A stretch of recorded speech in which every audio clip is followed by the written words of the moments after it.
Hello everyone, welcome to TWS academy general awareness এবং জিকের নতুন পর্ব। আজকের পর্বে আমরা বিভিন্ন আপকামিং পরীক্ষার দিকে খেয়াল করে যে সমস্ত পরীক্ষার্থীরা আছো তাদের সকলের উপকার যাতে আসে সেই জন্য একটা গুরুত্বপূর্ণ সেশন করতে চলেছি। আই হোপ ক্লাসটি তোমাদের খুবই ভালো লাগবে। আর যারা ক্লাসে যুক্ত হচ্ছে সমস্ত ফ্রি লাইভ ক্লাস দেখতে আমাদের দ্য ওয়ে অফ সলিউশন এবং TWS একাডেমি চ্যানেল দুটিকে সাবস্ক্রাইব করে রাখো। আর যে সমস্ত লিঙ্ক তোমরা পেতে চাও বা বিভিন্ন আপডেট আমাদের সঙ্গে যুক্ত থাকতে, বিভিন্ন লাইভ আপডেট পেতে আমাদের টেলিগ্রাম গ্রুপে সকলে যুক্ত হয়ে যাবে। প্রথম প্রশ্ন, কোন ধারায় ভারতের নির্বাচন কমিশনের সম্পর্কে বলা হয়েছে? ভারতের নির্বাচন কমিশনের কথা বলা হচ্ছে। তো অ্যান্সারটা কি হবে? কোন ধারায় বলা হয়েছে ভারতের নির্বাচন কমিশন সম্পর্কে? Very very important. নির্বাচন কমিশন একটা হচ্ছে সাংবিধানিক সংস্থা, এটা একটা সাংবিধানিক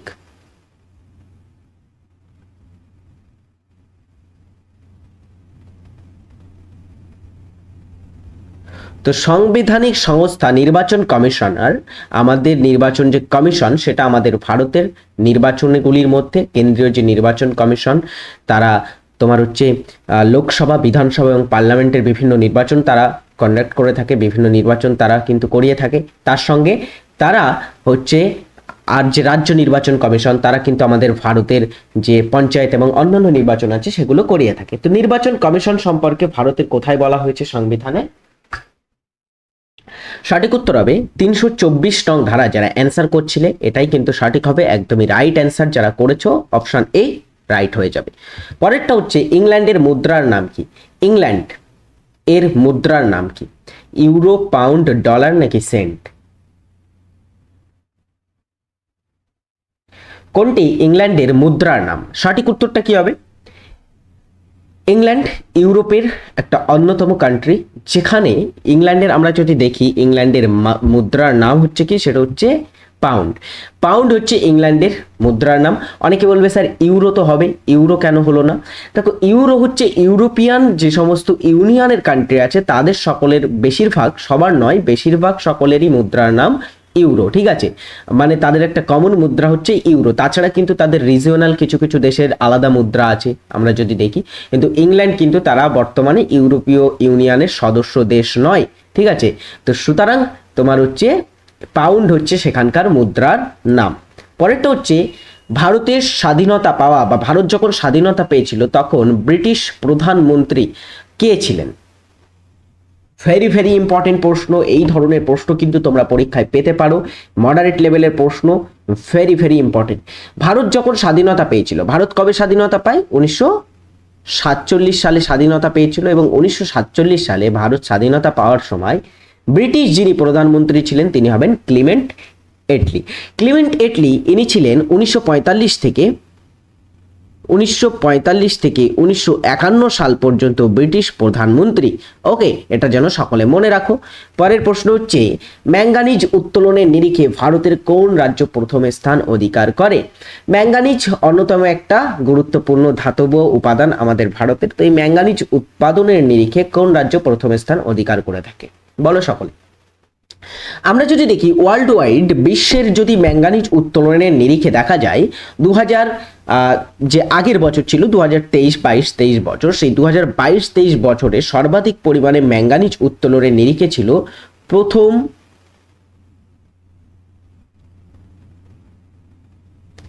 বিশ্বে প্রথম কারা ছিল? বিশ্বে প্রথম ছিল তোমার হচ্ছে দক্ষিণ আফ্রিকা। দক্ষিণ আফ্রিকা ছিল ম্যাঙ্গানিজ উত্তোলনে প্রথম স্থানে।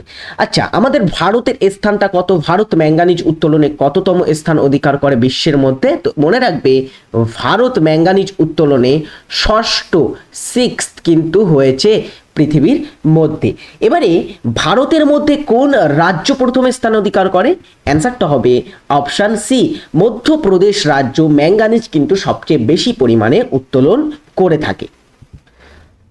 নিম্নের কোন কোষ অঙ্গাণুটি পর্দাবিহীন কোষ অঙ্গাণু? দেখো, ইন্টারেস্টিং একটা প্রশ্ন। আমাদের যে মানব দেহের কোষ থাকে, সেই মানব দেহের কোষ একটা হচ্ছে কি, আমাদের মানবদেহের কোষেরও বাইরে একটা পর্দা থাকে আমরা জানি, এবং মানবদেহের যে সাইটোপ্লাজম, সেই সাইটোপ্লাজম বিভিন্ন সজীব উপাদান যে সমস্ত থাকে মানবদেহের যে সাইটোপ্লাজম, সেই সাইটোপ্লাজমের মধ্যে বিভিন্ন কোষ অঙ্গাণু থাকে আমরা জানি, তাই তো? সেই কোষ অঙ্গাণুগুলি কি হচ্ছে, সেই কোষ অঙ্গাণুগুলিকে দুটি ভাগে ভাগ করা হচ্ছে, একটা হচ্ছে পর্দাবিহীন কোষ অঙ্গাণু, একটা হচ্ছে পর্দা যুক্ত কোষ অঙ্গাণু। পর্দাবিহীন কোষ অঙ্গাণুর যদি আমরা দেখি তাহলে নাম আসে কার কার? অ্যান্সার হবে পর্দাবিহীন কোষ অঙ্গাণুর এমন একটি উদাহরণ হচ্ছে কোনটি এখানে, সেটা হবে রাইবোজোম। রাইবোজোম যাকে কি বলা হয়, যাকে বলা হয় কোষের কি বলা হয় বলতো? কোষের প্রোটিন ফ্যাক্টরি বলা হয়। ওকে, কোষের প্রোটিন ফ্যাক্টরি কাকে বলা হয়? পরীক্ষায় আসে প্রশ্ন, তো রাইবোজোমকে বলা হয়। লাইসোজোমকে কি বলা হয়? আত্মঘাতী থলি বলা হয় লাইসোজোমকে। আর মাইটোকন্ড্রিয়া হচ্ছে কোষের কি বলা হয় এটাকে? পাওয়ার হাউস, কোষের শক্তিঘর। ওকে, তো এখানে আমরা যদি দেখি মাইটোকন্ড্রিয়া এবং প্লাস্টিডটা উদ্ভিদ দিয়ে থাকে, শুধুমাত্র প্লাস্টিড সেখানে। তো এই প্লাস্টিড এবং মাইটোকন্ড্রিয়া এই দুটো হচ্ছে দ্বি পর্দা বিশিষ্ট, এই দুটো হচ্ছে দুটি করে পর্দা থাকে, ঠিক আছে? দ্বি একক পর্দাবৃত্ত বা দ্বি একক পর্দা থাকে প্লাস্টিড এবং মাইটোকন্ড্রিয়ার। আর যদি আমরা দেখি এছাড়া লাইসোজোম আর যে সমস্ত বিভিন্ন আমাদের গলগি বস্তু বলো বা এন্ডোপ্লাজমিক যে সমস্ত আমাদের দেহে যে সমস্ত কোষ অঙ্গাণু কোষের মধ্যে আছে সবগুলোই কিন্তু পর্দাযুক্ত কোষ অঙ্গাণু। আরও একটা কোষ অঙ্গাণু আছে, রাইবোজোম শুধু নয়, রাইবোজোম ছাড়া ব্যতীত আরও একটা কোষ অঙ্গাণু যার কিন্তু কোষ এর পর্দা নেই, পর্দাবিহীন আরও একটা কোষ অঙ্গাণুর নাম তোমরা জেনে রাখো, সেটা হচ্ছে সেন্ট্রোজোম। সেন্ট্রোজোমেরও কিন্তু কোনো কোষ মানে কোষের বাইরে পর্দা, যে কোষ নয়, ওই অঙ্গাণুর বাইরে কোনো পর্দা নেই। ওকে, গোয়ালিয়র শহরটি কোন নদীর তীরে অবস্থিত? গোয়ালিয়র হচ্ছে এই শহরটা কোন নদীর তীরে অবস্থিত? কোটা, সরজু, তারপরে হচ্ছে ফাল্গু এবং বলা হচ্ছে চম্বল, কোন নদীর তীরে অবস্থিত? কোটা একটা শহরের নাম, কোটা একটা শহর, এটা চম্বল নদীর তীরে অবস্থিত, রাজস্থানের একটা শহর, ঠিক আছে? কোটা নদী আছে বলে আমার মনে হয় না, জানি না, আমার জানা নেই। তো কোটা রাজস্থানের একটা শহর, এখানে শহরের নামটা চলে এসছে। তো গোয়ালিয়র শহরটা আমরা প্রথমে দেখবো কোথায় অবস্থিত, এটা হচ্ছে মধ্যপ্রদেশে। মধ্যপ্রদেশ রাজ্যের একটা শহর হচ্ছে গোয়ালিয়র।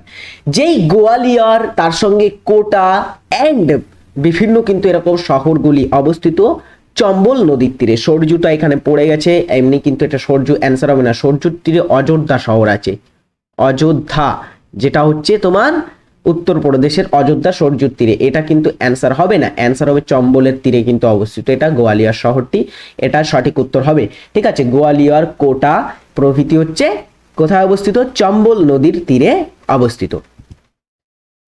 কোন শাসককে কবি বর্ষ উপাধি দেওয়া হয়েছিল? কবি বর্ষ উপাধি কে পেয়েছিলেন?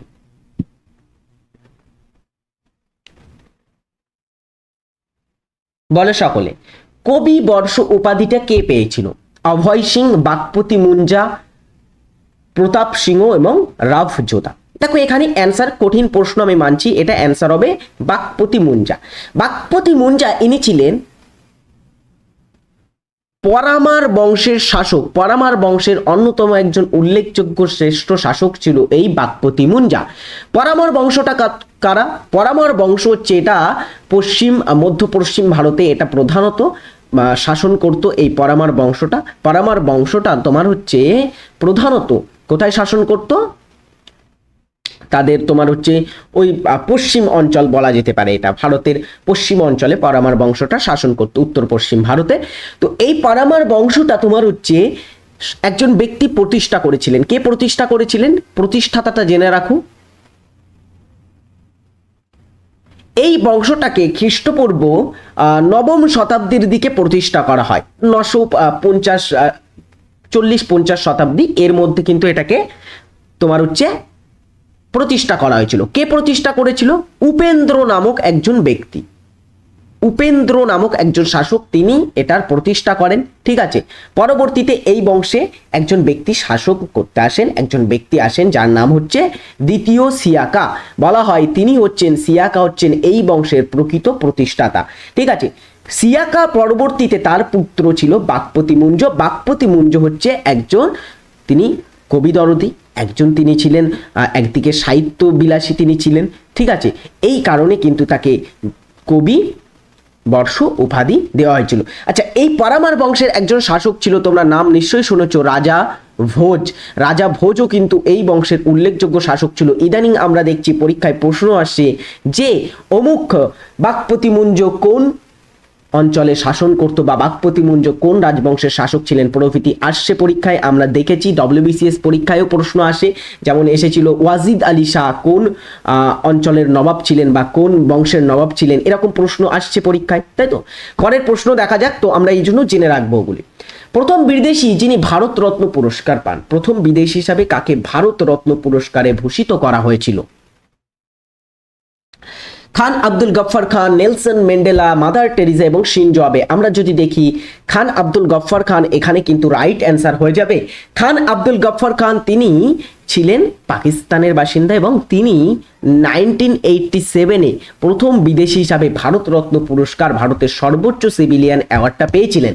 এখনো পর্যন্ত 2 জনকে দেওয়া হয়েছে এই পুরস্কারটি। কয়জন পেয়েছে ভারতরত্ন পুরস্কার? 2 জন। একজন হচ্ছে খান আব্দুল গফফার খান এবং দক্ষিণ আফ্রিকার স্বাধীনতা আন্দোলনের অন্যতম একজন ব্যক্তি, স্বাধীনতা আন্দোলনের পৃথিকত বলা হয়ে থাকে নেলসন ম্যান্ডেলা। তিনি 1990 সালে তাকে ভারতরত্ন পুরস্কার দেওয়া হয়েছিল। ওকে, আচ্ছা, শিনজো আবে সম্পর্কে একটা জেনে রাখো। শিনজো আবে ইনি হচ্ছেন জাপানের প্রাক্তন প্রধানমন্ত্রী ছিলেন, যাকে 2021 সালে তিনি পেয়েছিলেন পদ্মবিভূষণ।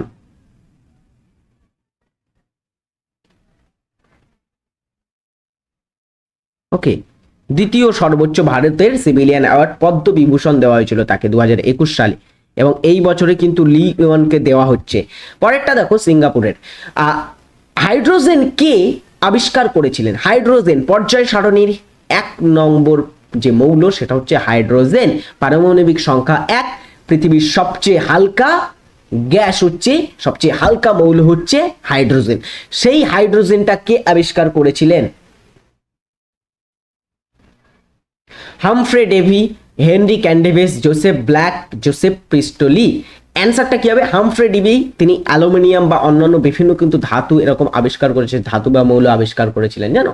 তাছাড়া জোসেফ প্রিস্টলি ইনি অক্সিজেন আবিষ্কার করেছিলেন। আমি যতটুকু জানি ততটুকু বলে রাখছি, অক্সিজেন আবিষ্কার করেছিলেন তিনি।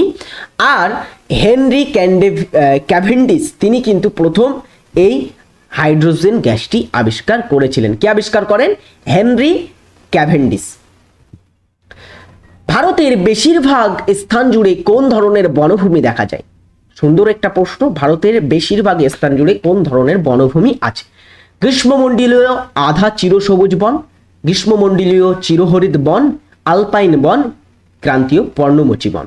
কোন ধরনের বনভূমি, কোন ধরনের ফরেস্ট সবচেয়ে বেশি ভারতে দেখা যায়? সবচেয়ে বেশি অঞ্চল জুড়ে সেই ধরনের বনভূমি আছে, বলো সকলে। ফটাফট অ্যান্সার করো এই প্রশ্নটির। অ্যান্সার কি হবে?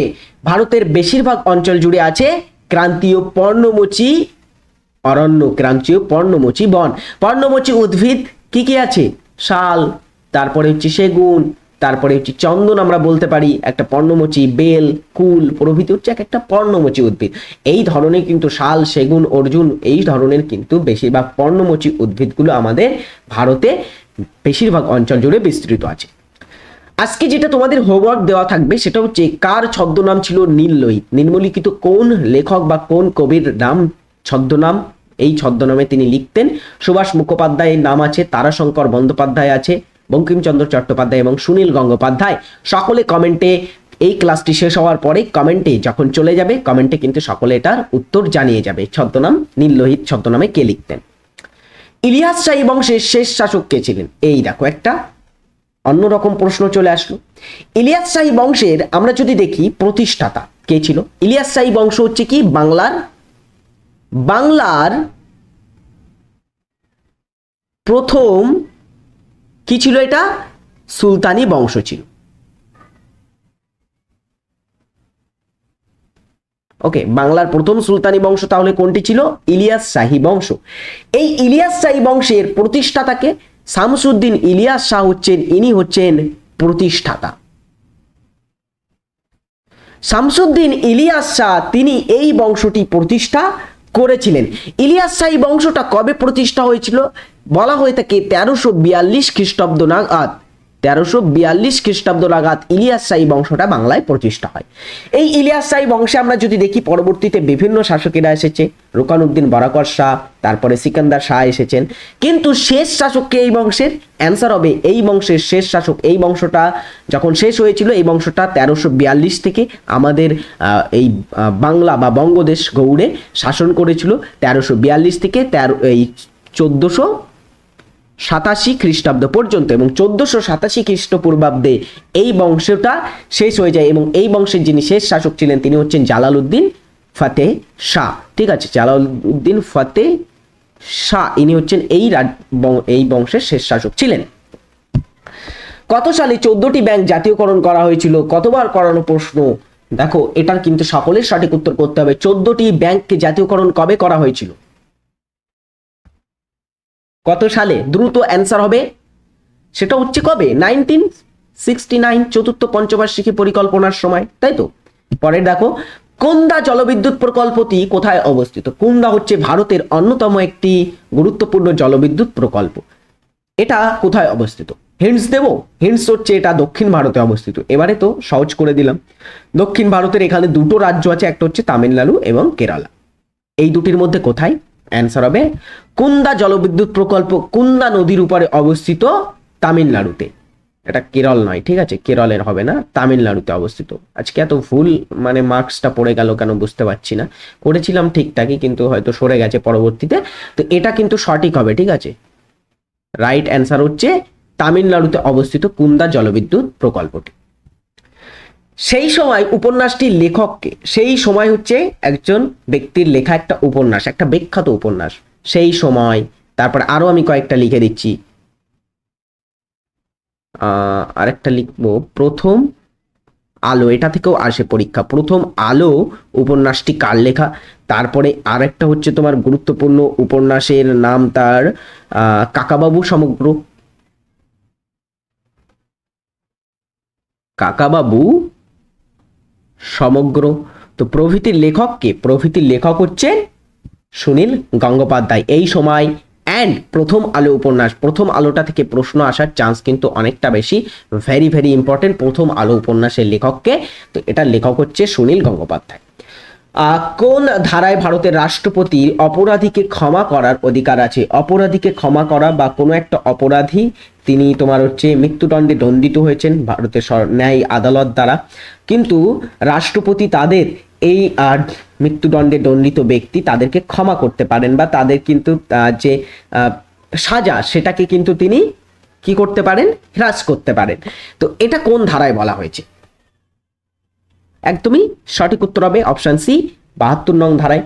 পরের প্রশ্ন হচ্ছে পেশির ক্লান্তি বা পেশি ক্লান্তি কি জমা হওয়ার কারণে হয়? পেশির ক্লান্তি হয় কি কারণে? কার্বন ডাই অক্সাইড জমা হলে, ক্রিয়েটিনিন জমা হলে, ল্যাকটিক অ্যাসিড বা ইথাইল অ্যালকোহল কোনটি জমা হলে আমাদের পেশি ক্লান্তি, পেশির যে ক্লান্তি সেটা আসে?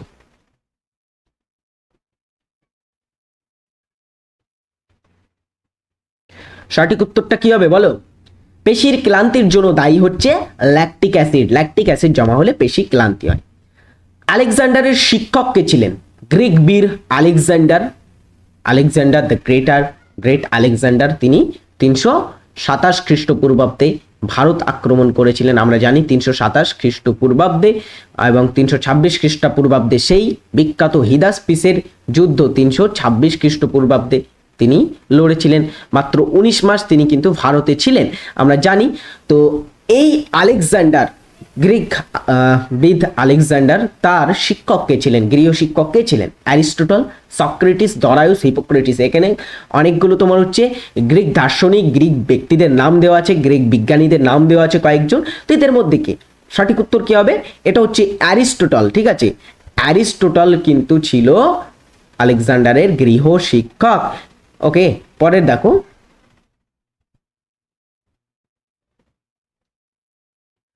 এক অশ্ব শক্তি বা হর্স পাওয়ার আনুমানিক কত ওয়াটের সমান? ওয়াট বা অশ্ব শক্তি, এই দুটো কি? আমরা যদি দেখি ওয়াটটা হচ্ছে, এটা হচ্ছে শক্তির, সরি শক্তি নয়, ক্ষমতার এসআই একক। ওকে, ক্ষমতার এসআই এককটা কি? সেটা হচ্ছে ওয়াট। আর অশ্ব শক্তি, এটাও কিন্তু ক্ষমতা পরিমাপের একটা একক, এর মাধ্যমেও কিন্তু ক্ষমতা পরিমাপ করা হয়।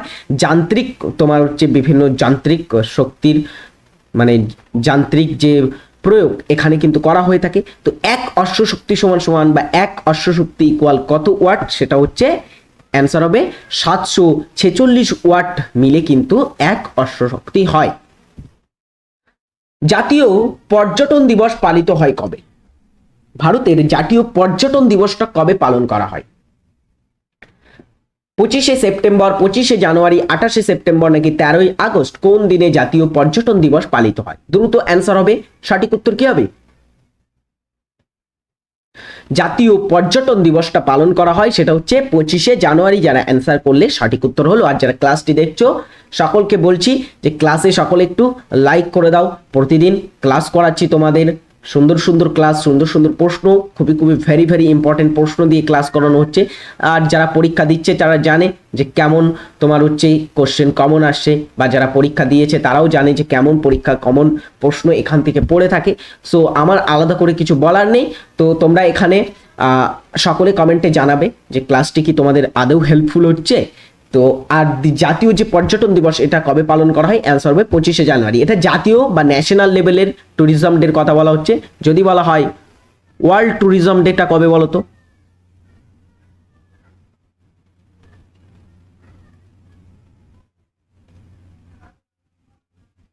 এটা কবে ওয়ার্ল্ড ট্যুরিজম ডে? সেটা হচ্ছে 27শে সেপ্টেম্বর। এই দিনে হচ্ছে ওয়ার্ল্ড ট্যুরিজম ডে।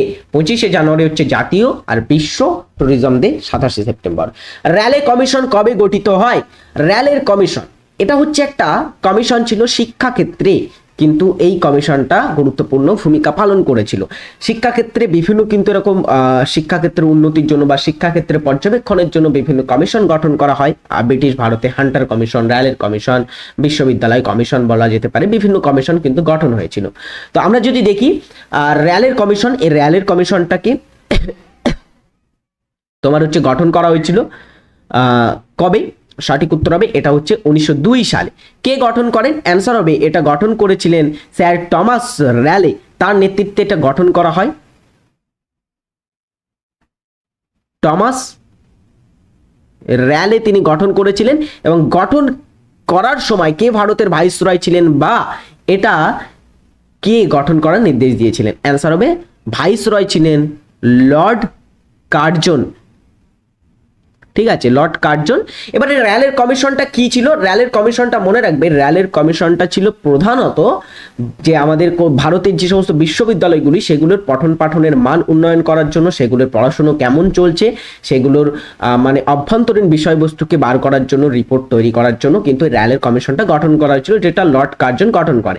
এর ভিত্তিতেই পরবর্তীতে 1904 খ্রিস্টাব্দে লর্ড কার্জন কি করেন? বিশ্ববিদ্যালয়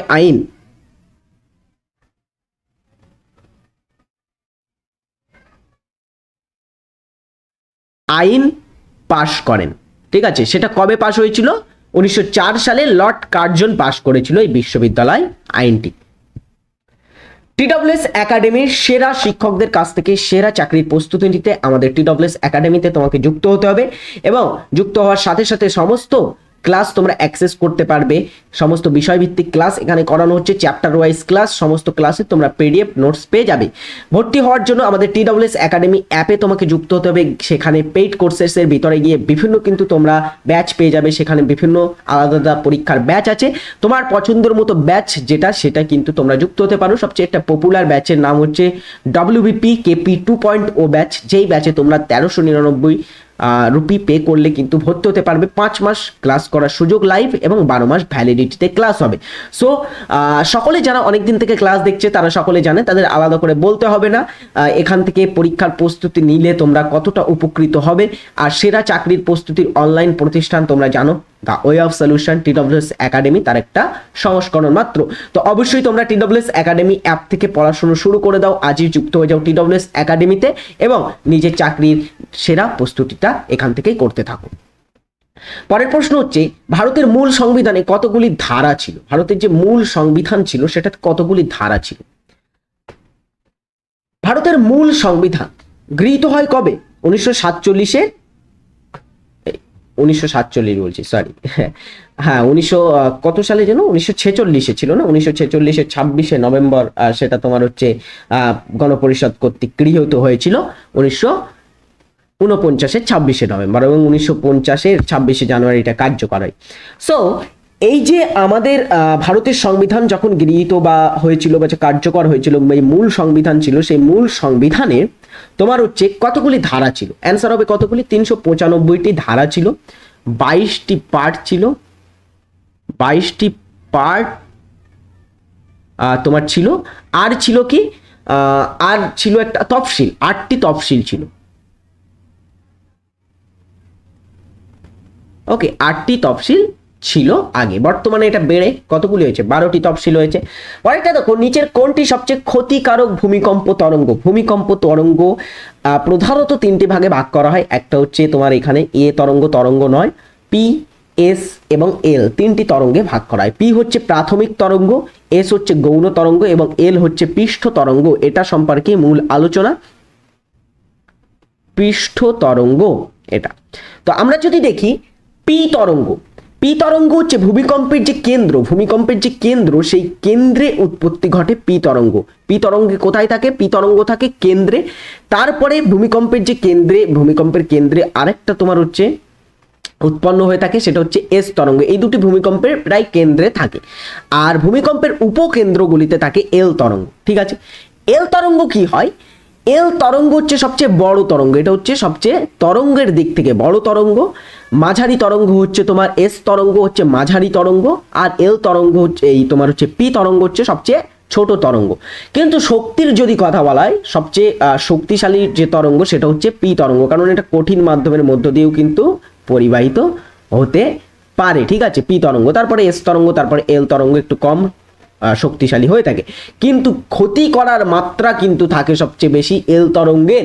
এল তরঙ্গের শক্তিশালী বা শক্তি কম হলেও এটা ভূপৃষ্ঠের তোমার হচ্ছে মধ্য দিয়ে, উপর দিয়ে কিন্তু পরিবাহিত হয়, এবং এটা কিন্তু তোমার হচ্ছে সবচেয়ে ধ্বংসাত্মক, সবচেয়ে কিন্তু ক্ষতিকারক তরঙ্গ ভূমিকম্পের। এখানে অ্যান্সার হবে এল তরঙ্গ হচ্ছে বা পৃষ্ঠ তরঙ্গ।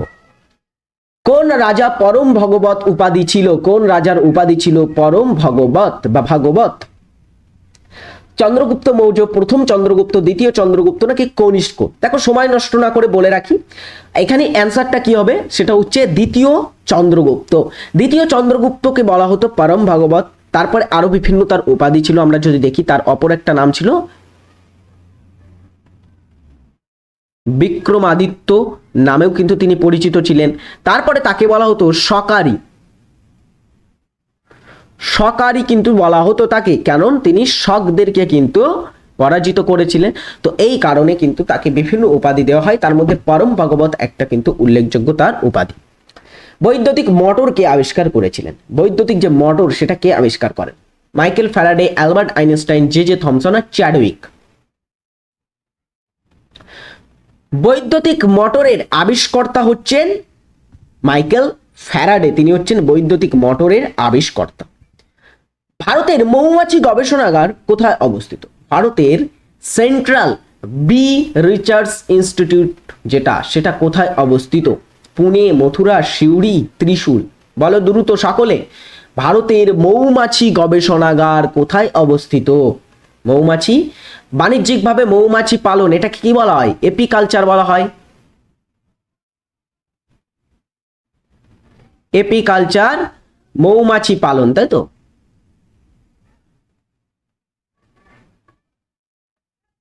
তো ভারতের মৌমাছি গবেষণাগারটা কোথায় অবস্থিত? সেটা হচ্ছে মহারাষ্ট্রের পুনেতে কিন্তু অবস্থিত ভারতের মৌমাছি কেন্দ্র।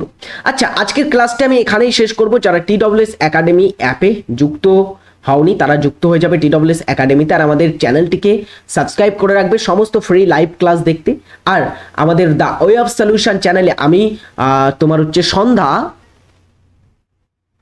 সন্ধ্যা তোমার হচ্ছে ওটা হচ্ছে 8:30 কিন্তু তোমাদেরকে আমি জিকের ঝুলি ক্লাস নিয়ে আসছি। তো সকলে সেখানে যুক্ত হয়ে যাবে, সকলে সন্ধ্যা 8:30 সেখানে ক্লাস করার চেষ্টা করবে। সেখানে কিন্তু দুর্দান্ত ক্লাস আমি তোমাদেরকে করাচ্ছি, তো অবশ্যই সকলে সেখানে চলে যাবে সন্ধ্যা 8:30।